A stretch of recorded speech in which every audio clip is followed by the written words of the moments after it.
एक तर आपला जो महाराष्ट्र आहे, आपला भारत देश आहे, या देशामध्ये नीतिमत्तेवर आधारलेला भारत उभा राहणं अत्यंत आवश्यक आहे.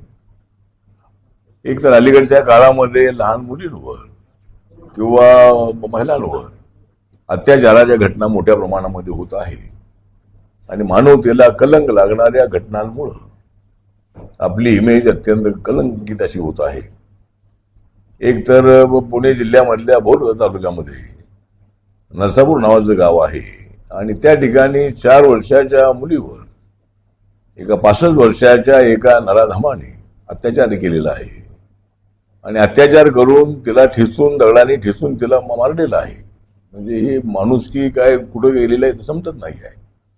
गावकऱ्यांनी त्याने आंदोलन सुरू केलेलं आहे आणि माझी रिपब्लिकन पक्षाच्या वतीने मागणी आहे, सामाजिक न्याय खात्याचा राज्यमंत्री म्हणून ही घटना अत्यंत दुर्दैवी आहे, अत्यंत मनाला चटका लावणारी आहे आणि अशा पद्धतीच्या घटना ज्या होत आहे या घटना माणुसकीला एकदम चुकीच्या पद्धतीनं पुढे घेऊन जात आहे. त्यामुळं माणुसकी शिल्लक राहिलेली आहे का नाही लक्षात येत नाही आहे. माणसाची जी काही प्रवृत्ती आहे ती प्रवृत्ती एवढी नीच झालेली आहे हे लक्षात येत नाही आहे आणि म्हणून अशा पद्धतीचे नराधम आहे त्यांना फाशी शिक्षा झाली पाहिजे. पार्लमेंटने तशा पद्धतीचा कायदा हे केलेला आहे आणि अशा लोकांना फाशीची शिक्षा झाली पाहिजे किंवा त्यांना मला असं वाटतं की त्यांना चौकामध्ये लोकांच्या समोर त्यांना फाशी दिली पाहिजे. अशा पद्धतीची माझी मागणी आहे.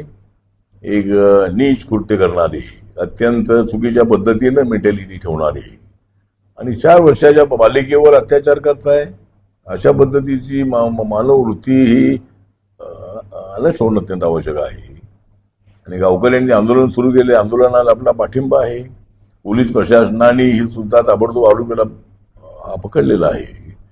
पण या केसचा निकाल लवकरात लवकर लागला पाहिजे. पण मला असं वाटतं की अशा लोकांना गावाच्या चौकामध्ये आणूनच फाशी देणं अत्यंत आवश्यक आहे अशी माझी सूचना आहे आणि या घटनेचा मी तीव्र निषेध करतो, धिक्कार करतो. जय भीम, जय भारत, जय महाराष्ट्र.